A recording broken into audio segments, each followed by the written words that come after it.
할데베르그 요리문답을 쭉 이렇게 쭉 살펴오다 보면 당시 그 시대에 적었던 상황에 따른 강조점들을 우리가 좀 더 발견할 수가 있습니다.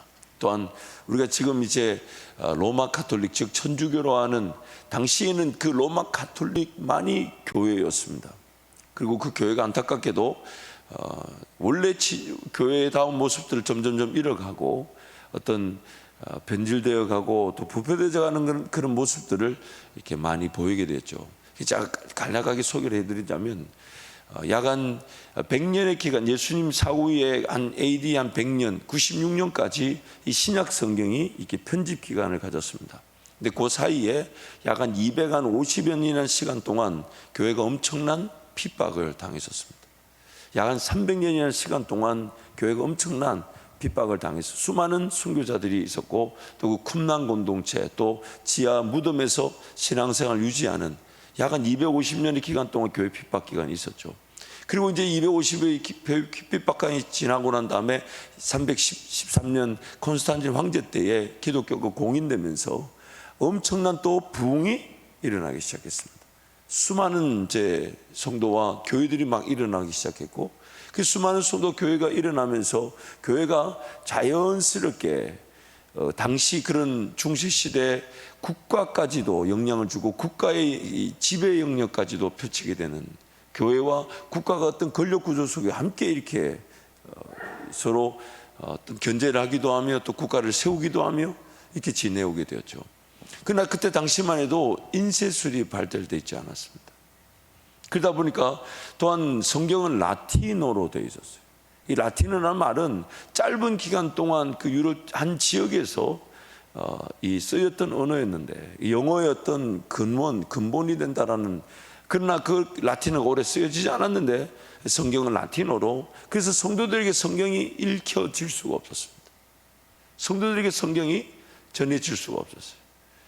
그런 영향이었는지 로만 카톨릭의 교회들은 약간 이제 4세기 5세기를 지나오면서 교회를 예배 형식이 이제 미사 형식으로 이렇게 세워져 갔습니다. 근데 그 미사가 뭐냐면 우리가 말하는 예배를 천주교는 미사라 하죠. 그리고 그 미사의 내용을 자세히 듣다 보면 그 말씀이 오늘 우리 성도들의 삶에 어떻게 적용되어질 수 있을까, 그게 어떻게 소화되어질 수 있을까, 어떻게 그 말씀이 적용될 수 있을까, 이 부분에 대해서는 사실 좀 많이 관과되었습니다. 말 그대로 그냥 성경 그 원문을, 성경 그 본문을 읽어주기만 하는 거죠. 그리고 그냥 그 자체를 받아들이고, 그리고 이제 그 떡과 포도주가 예수님이 임재하시는, 즉 예수님의 살과 피로 바뀐다라는 그 예식이 더 강화된 예배로만 전해지게 되었습니다. 지금까지도 천주교 그 예배 미사는 그 형식을 가지고 있습니다. 그리고 7개인가 8개인가 그런 어떤 뭐 성사들이 있고, 또 그 성사들이 자세히 들여다보면 다 미사 형식이에요. 그래서 성도들이 아직도 그 성경 말씀을 좀 더 묵상하고 좀 더 치하고 좀 더 그것을 가지고 몸부림치며 그것이 오늘 우리에게 양식이 되고 우리에게 힘이 되고 능력이 되고 인도자가 되고 목자가 되시는 그 주님을 좀 더 따를 수 있는 기회라기보다는 좀 더 뭔가 사제들만의 특권, 심지어 초대교회 즉 그 당시 로만 카톨릭이 변질되기 시작하면서 성경을 번역하는 사람들은 태워 죽이기까지 했죠.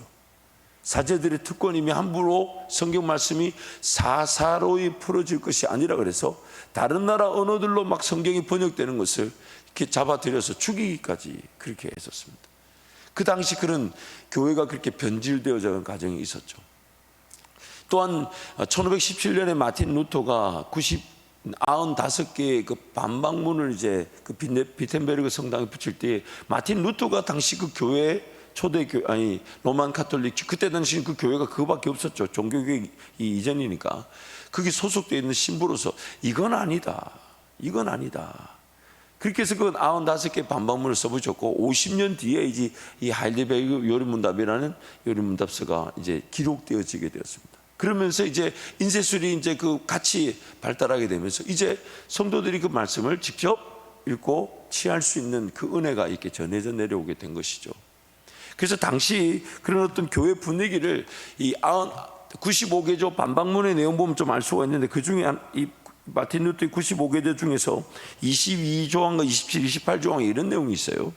사실상 교황은 연옥에 간 영들의 죄를 사면할 수 없다.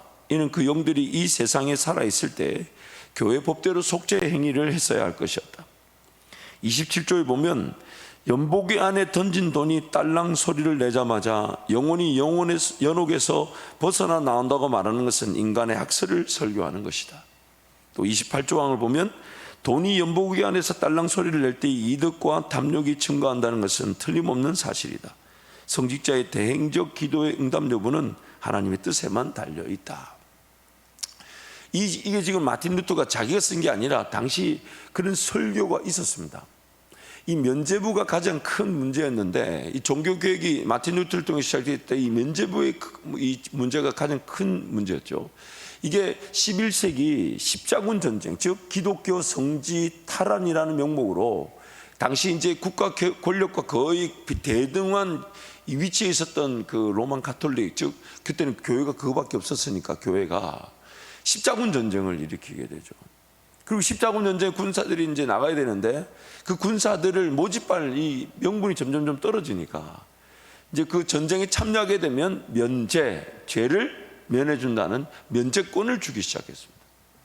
그래서 그 십자군 전쟁에 참여하는 사람들마다 다 천국 간다. 이 전쟁에 참여하면 죄를 다 용서받는다. 그런데 그렇게 이제 군사들을 보내다 보니까 이 군사들이 보내는 것이 그 비용이 들잖아요. 그러니까 그 면제권만을 주는 것으로는 군사 충당이 안 되니까 이제 면제부를 팔았습니다. 면제부를 사면 다 천국 간다. 그것이 이제 나중에 뭐까지 이렇게 변질이 되냐면 연옥설, 즉 대기하고 있는 죽은 사람들의 영혼도 면제부를 사면 그 사람들도 구원받는다. 아직도 천주교 로만 가톨릭에서는 죽은 사람들을 위해 기도하는 전통이 그때부터 지금까지 남아 있습니다. 근데 그 로만 가톨릭 천주교의 모습이 원래 우리가 시작했던 교회의 시작점이었는데 그것이 그렇게 미사 형태로, 예식 형태로 또 그런 잘못된 교회론으로 변질되어졌던 것이죠. 그래서 그 면제부가 그렇게 팔 때 또한 그 십자군 전쟁 이후에 또 그 전쟁 사이에 그 성 베드로 성당이라는 당시 그 교황이 엄청난 꿈을 야망을 가지고 최고의 아름다운 성전을 짓겠다. 그 성 베드로 성전을 짓고자 했던 것도 면제부 판매를 더 부추겼습니다. 그래서 요한 테첼이라는 이 도미니칸 수도사, 그러니까 신부가 이렇게 설교했다 그래요. 면제부는 하나님의 가장 고귀하고 소중한 선물입니다. 오시라. 나는 여러분이 범하려고 하는 죄도 이미 용서받을 수 있다는 내용이 담긴 잘 인쳐진 문서를 드리려고 합니다. 난 하늘에 있는 성 베드로의 사람들을 위한 나의 특권을 변경하지 않겠습니다. 왜냐하면 내가 가진 면죄부로 사도가 설교를 통해 구원한 영혼보다 더 많은 영혼들을 구원했기 때문입니다. 이 면죄부가 사하지 못할 큰 죄는 없습니다.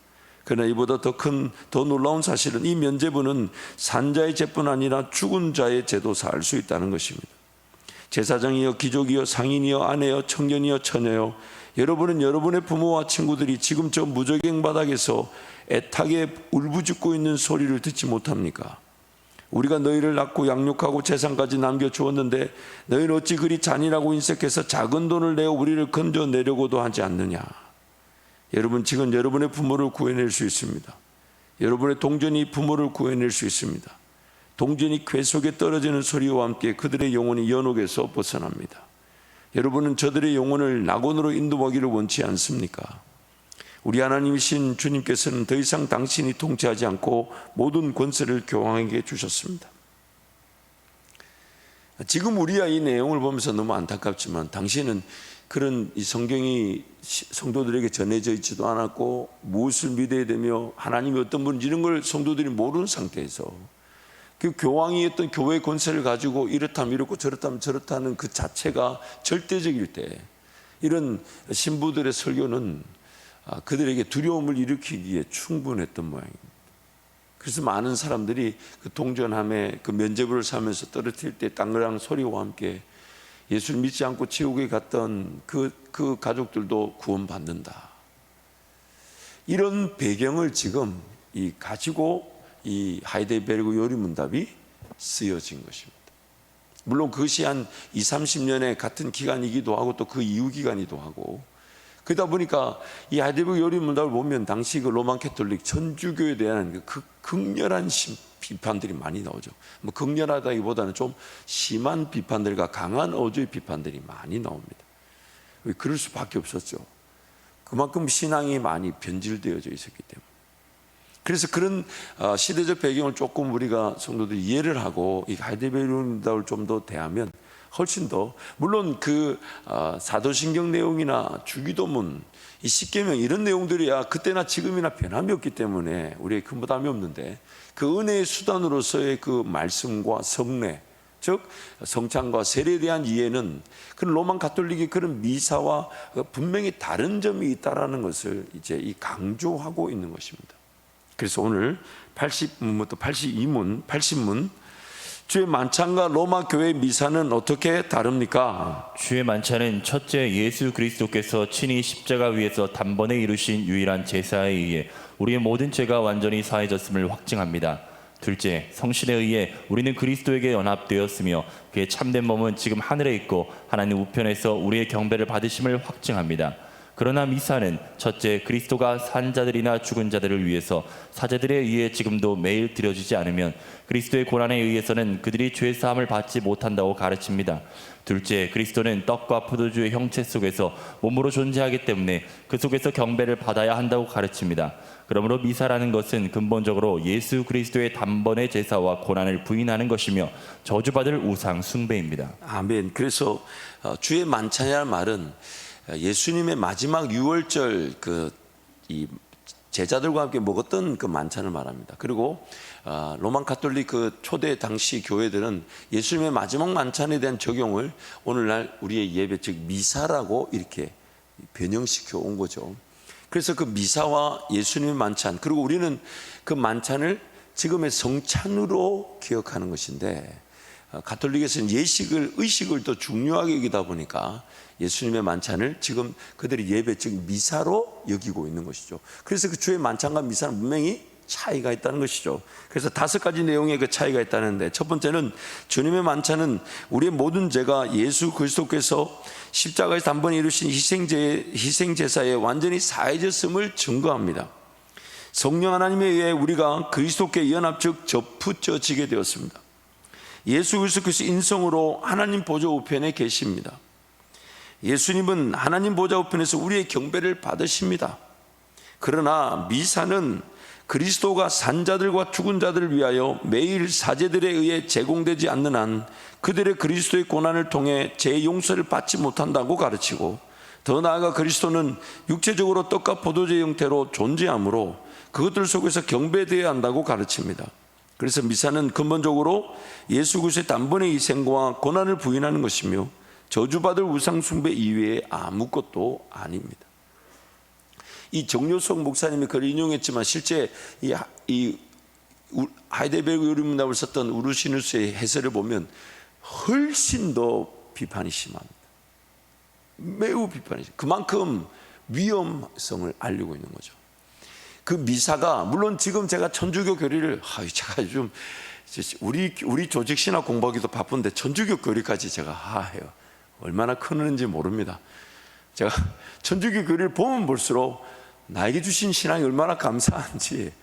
왜냐하면 그 교리 내용을 이렇게 잔잔히 살펴보면 예수 그리스도를 통해 구원의 역사가 이루어진 것을 여전히 지금 우리가 미사를 통해 이루어 가고 있다라고 표현을 하고 있어요.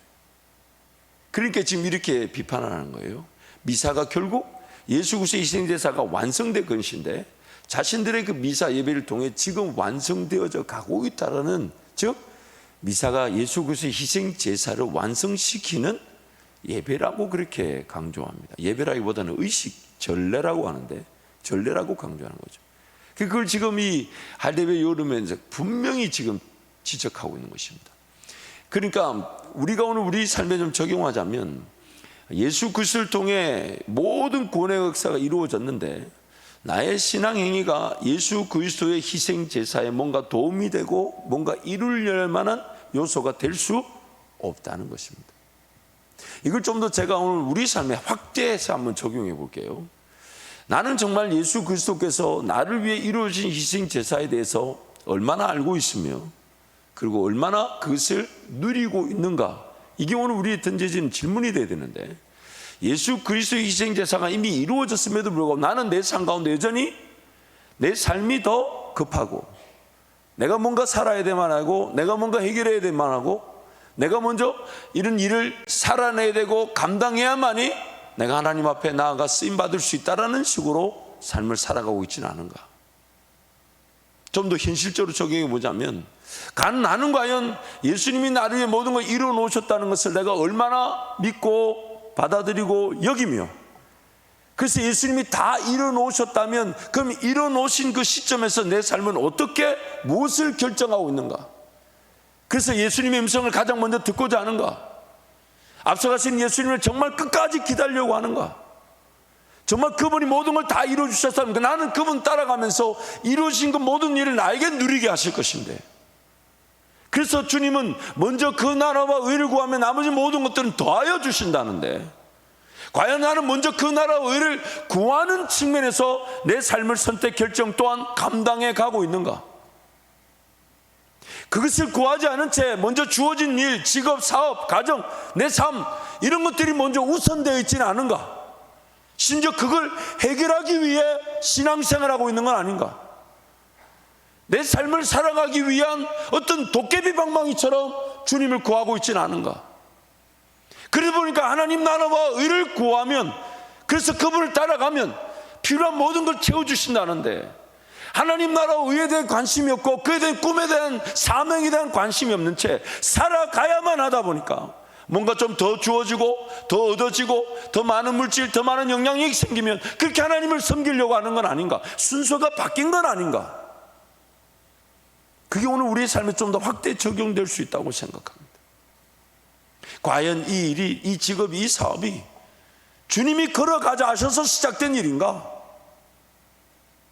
아니면 내가 먹고 살기 위해 취한 건가? 내 장점, 내 은사, 내 사명과 관계없이 내가 지금 덤벼든 건 아닌가? 내 삶을 영위하기 위해 덤벼든 건 아닌가? 그런 질문들을 우리는 매일매일 던져야 합니다. 왜냐하면 그 길을 걸어가게 하시는 분도 주님이시지만 오늘 또 그 길을 걸어갈 능력, 감당할 수 있는 능력도 주님이 주셔야 되는 것인데, 그러나 오늘 주님이 어제까지는 그 일을 했대도 오늘은 이 길 가자, 여기 가자, 복음 전하자, 그러니까 우리는 그 길을 걸어가는 게 인생일 것인데 어딘가 자꾸 묶여 있을 수 있지 않냐 이 말이죠. 그러다 보니까 뭔가 하나님의 그 존재에 대해서는 인정이 되고 천지 창조를 보면서 정말 하나님 그분을 인정할 수밖에 없으며 나의 죽음, 나의 그런 죄인됨의 상태, 이런 것들이 하나님을 찾고 구할 수밖에 없어요. 예배는 드려야 되는데 삶은 또 삶대로 사라져야 되고 하나님은 하나님답게 또 예배해야 되는, 그 삶과 예배가 분리되어져 있는, 예배하기 위해 살아가는 것이며 예배가 삶이어야 될 것인데 우리가 죄인되고 연약하다 보니까 그것이 그런 어떤 이중적인 구조로 우리를 더 힘들게 하고 있을 수 있죠.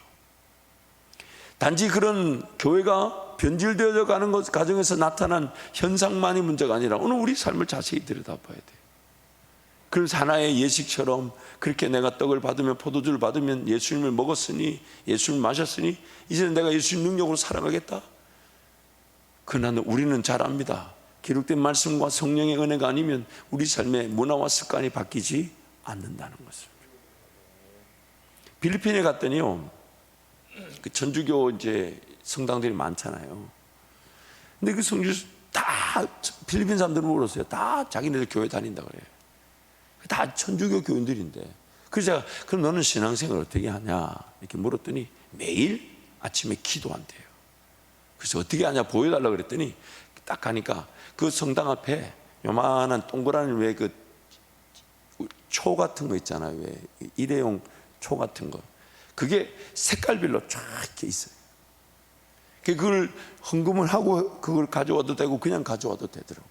가져와서 불 피워가지고 딱 놓고 한번 이래가지고 딱 하고 딱 하더라고요. 근데 뭘 기도했냐 했더니 오늘 하루도 평안히.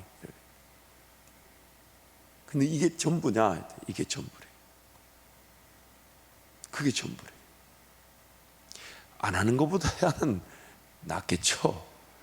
안 하는 것보다 낫겠지만 삶의 진정한 변화와 성수, 내 삶 자체를 깨끗한 그릇처럼 또 거룩한 성전처럼 세워가기를 원하시는 그 하나님과의 동행, 그 일을 위해서 오늘 우리에게 은혜의 수단을 주신 게 이 기록된 말씀과 성령께서 이 말씀을 통해 우리에게 가르쳐 주고 싶어 하시는데, 여기에 대해서는 관심이 없이 그냥 그 의식과 예식에 참여하는 것이 전부인 양 착각하는 게 오늘 비단 어떤 그런 교회가 변질된 상황 가운데 생겨난 미사의 수준이 아닌 오늘 우리의 삶의 모습일 수도 있습니다. 그래서 첫 번째, 주님의 만찬은 우리의 모든 죄가 예수 그리스도께서 십자가에서 단번에 이루신 희생 제사에 의해 완전히 사해졌음을 증거합니다. 우리 말씀 함께 선포하겠습니다. 이것은 죄 사함을 얻게 하려고 많은 사람을 위하여 흘리는 바 나의 피 곧 언약의 피니라. 또 떡을 가져 살해하시고 떼어 저희에게 주시며 가라사대 이것은 너희를 위하여 주는 내 몸이라. 너희가 이를 행하여 나를 기념하라 하시고 저녁 먹은 후에 잔도 이와 같이 하여 가라사대 이 잔은 내 피로 세우는 새 언약이니 곧 너희를 위하여 붓는 것이라. 예수께서 신포도주를 받으신 후 가라사대 다 이루었다 하시고 머리를 숙이시고 영원히 돌아가시니라. 이러한 대제사장은 우리에게 합당하니 거룩하고 악이 없고 더러움이 없고 죄인에게서 떠나 계시고 하늘보다 높이 드신 자라. 저가 저 대제사장들이 먼저 자기 죄를 위하고 다음에 백성의 죄를 위하여 날마다 제사 드리는 것과 같이 할 필요가 없으니 이는 저가 단번에 자기를 드려 이루셨음이니라. 염소와 송아지의 피로 하지 아니하고 오직 자기 피로 영원한 속죄를 이루사 단번에 성소에 들어가셨느니라. 대제사장이 해마다 다른 것의 피로써 성소에 들어가는 것 같이 자주 자기를 드리려고 아니하실지니 그리하면 그가 세상을 창조할 때부터 자주 고난을 받았어야 할 것이로되 이제 자기를 단번에 제사를 드려 죄를 없게 하시려고 세상 끝에 나타나셨느니라.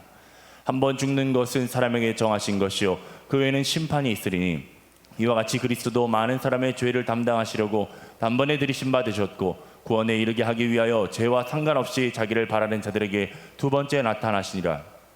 이 뜻을 조차 예수 그리스도의 몸을 단번에 들이심으로 말미암아 우리가 거룩함을 얻었노라. 오직 그리스도는 죄를 위하여 한 영원한 제사를 드리시고 하나님 우편에 앉으사 저가 한 제물로 거룩하게 된 자들을 영원히 온전케 하셨느니라. 아멘. 두 번째, 성령 하나님에 의해 우리가 그리스도께 연합적 접붙여지게 되었습니다. 함께 선포합니다. 주와 합하는 자는 한 영이니라. 우리가 축복하는 바 축복의 자는 그리스도의 피에 참여함이 아니며 우리가 떼는 떡은 그리스도의 몸에 참여하니 아니냐. 떡이 하나요 많은 우리가 한 몸이니 이는 우리가 다 한 떡에 참여함이라. 세 번째, 예수 그리스도께서 인성으로 하나님 보좌 우편에 계십니다. 함께 선포합니다. 여호와께서 내 주에게 말씀하시기를 내가 내 원수로 내 발등상 되게 하기까지 너는 내 우편에 앉으라 하셨도다. 주 예수께서 말씀을 마치신 후에 하늘로 올리우사 하나님 우편에 앉으시니라.